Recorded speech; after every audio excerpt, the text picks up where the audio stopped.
اسحاق بن عبداللہ بن ابی طلحہ انصاری نے بیان کیا، انہوں نے کہا مجھ سے انس بن مالک رضی اللہ عنہ نے بیان کیا کہ رسول اللہ صلی اللہ علیہ وسلم کے زمانے میں لوگوں پر ایک دفعہ قحط پڑا۔ انہی دنوں آپ صلی اللہ علیہ وسلم جمعے کے دن منبر پر خطبہ دے رہے تھے کہ ایک دیہاتی نے کھڑے ہو کر کہا، یا رسول اللہ، جانور مر گئے اور بال بچے فاقے پر فاقے کر رہے ہیں، اللہ سے دعا کیجئے کہ پانی برسائے۔ انس رضی اللہ عنہ نے بیان کیا کہ رسول اللہ صلی اللہ علیہ وسلم نے یہ سن کر دعا کے لیے دونوں ہاتھ اٹھا دیے۔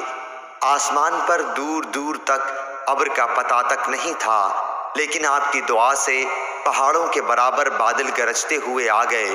ابھی حضور اکرم صلی اللہ علیہ وسلم منبر سے اترے بھی نہیں تھے کہ میں نے دیکھا کہ بارش کا پانی آپ کی داڑھی سے بہہ رہا ہے۔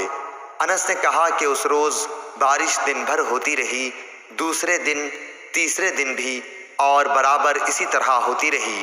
اس طرح دوسرا جمعہ آ گیا، پھر یہی بدوی یا کوئی دوسرا شخص کھڑا ہوا اور کہا کہ یا رسول اللہ صلی اللہ علیہ وسلم، کثرت باران سے عمارتیں گر گئیں اور جانور ڈوب گئے، ہمارے لیے اللہ تعالیٰ سے دعا کیجیے۔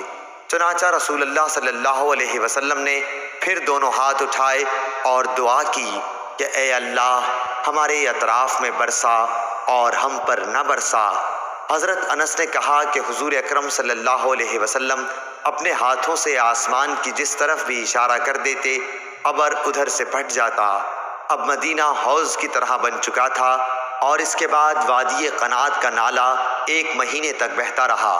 حضرت انس رضی اللہ عنہ نے بیان کیا کہ اس کے بعد مدینے کے ارد گرد سے جو بھی آیا اس نے خوب سیرابی کی خبر سنائی۔ صحیح بخاری حدیث نمبر 1033۔